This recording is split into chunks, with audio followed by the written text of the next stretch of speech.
ভালো লাগতেছে। এতক্ষণ বেড লাফাইছিলাম, সবার তোমাদের জন্য একটা বেড লাফাবো, অনেক বছর পর নিয়ে চলে এসেছি নতুন ভিডিও।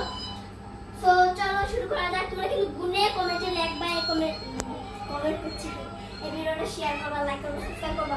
যদি না করি